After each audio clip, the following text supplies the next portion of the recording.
Well, it's raining out, and I am currently fixing a ground cable that goes to my truck. And this cable just so happened to be the same size as some welding cable I had laying around.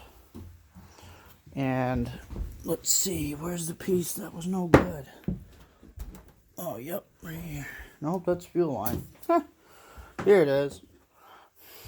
So, this piece attached from my ground wire that goes from my battery to my frame, and then this one, which is that one, attached to my engine. This, well, no, I had it wrong. This one attached to my frame. That one attaches to my engine.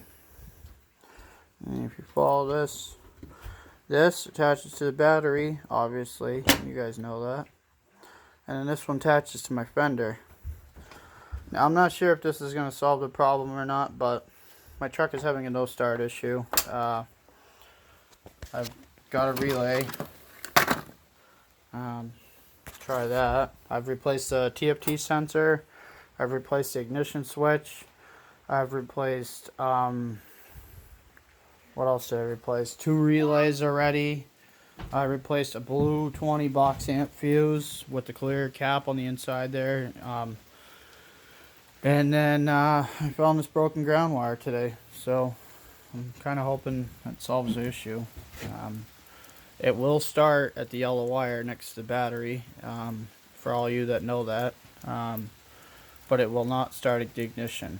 So pretty much the only thing I could think of is maybe changing the relays.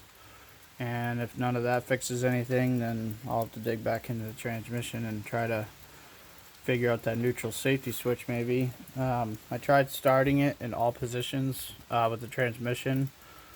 Park, reverse, neutral, drive, 3, 2, 1, and I got nothing. So I don't know. Any of you have any insight, let me know.